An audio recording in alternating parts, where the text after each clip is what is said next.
Hello friends, जैसा कि हम लोग जानते हैं कि इंडियन पॉलिटी में जो फंडामेंटल राइट्स होते हैं वो बहुत इंपॉर्टेंट है आपके एग्ज़ाम के पॉइंट ऑफ व्यू से। तो जो फंडामेंटल राइट्स हैं वो इंडियन कॉन्स्टिट्यूशन में पार्ट 3 में दिए गए हैं। अब हम लोग वो फंडामेंटल राइट्स के आर्टिकल देखेंगे जो आपके एग्ज़ाम में बार बार जो हैं पूछे जाते हैं।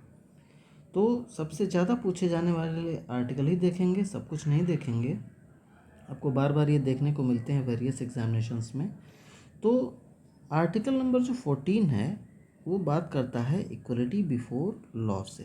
तो यह भी आपका एग्ज़ाम में पूछा जाता है कि इक्वलिटी बिफोर लॉ जो है वो किस आर्टिकल के अंतर्गत आता है।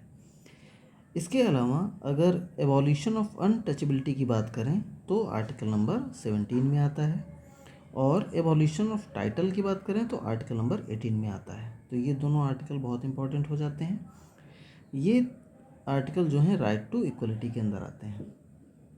अब जैसा कि 2024 का जो यूपीएससी का एग्ज़ाम हुआ था उसमें आर्टिकल नंबर 21 डायरेक्ट पूछा गया था कि जो है protection of life and personal liberty जो है वो किस आर्टिकल के अंतर्गत है। तो आर्टिकल वो 21 में है। इसके अलावा 21A आर्टिकल जो है वो राइट टू एजुकेशन से रिलेटेड है, ये भी इम्पॉर्टेंट है।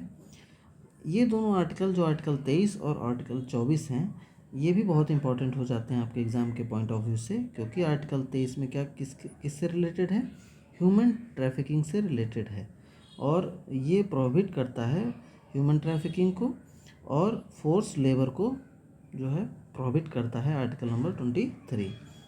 अगर आर्टिकल 24 की बात करें तो ये provision of employment of children in factories, यानी आप बच्चों से काम नहीं करवा सकते हैं फैक्ट्रीज़ में। ये जो है आर्टिकल नंबर 24 में ऐसा लिखा हुआ है।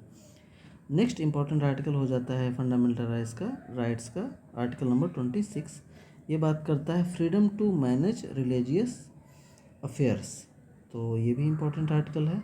इसके अलावा सबसे इम्पोर्टेंट आर्टिकल है आर्टिकल नंबर 32 जो remedies for enforcement of rights, यानी आर्टिकल नंबर 32 जो है वो जुडिशियल रिव्यू से रिलेटेड है। जुडिशियल जो रिव्यू है वो यूएसए के कॉन्स्टिट्यूशन से लिया गया है। यह जो आर्टिकल है इसमें जो फंडामेंटल राइट का जो इन्फोर्समेंट है उससे रिलेटेड है। अब जो फंडामेंटल राइट्स जो इन्फोर्स किए जाते हैं वो हाई कोर्ट के द्वारा इन्फोर्स किए जाते हैं और सुप्रीम कोर्ट के द्वारा इन्फोर्स किए जाते हैं। तो जो सुप्रीम कोर्ट के द्वारा फंडामेंटल राइट्स जो इन्फोर्स किए जाते हैं या उनसे रिलेटेड अगर फंडामेंटल राइट्स अगर इन्फोर्समेंट नहीं हो पा रहा होता है तो जो रिट्स इशू की जाती हैं तो आर्टिकल नंबर 32 के अंतर्गत ही इशू की जाती हैं। इसके अलावा हाई कोर्ट जो रिट्स इशू करता है फंडामेंटल राइट्स से रिलेटेड तो वो आर्टिकल 226 में गिवन है। जो हाई कोर्ट की रिट इशू करने की जो पावर होती है वो सुप्रीम कोर्ट से ज़्यादा होती है, क्योंकि हाई कोर्ट जो रिट इशू करता है वो फंडामेंटल राइट से भी रिलेटेड इशू करता है।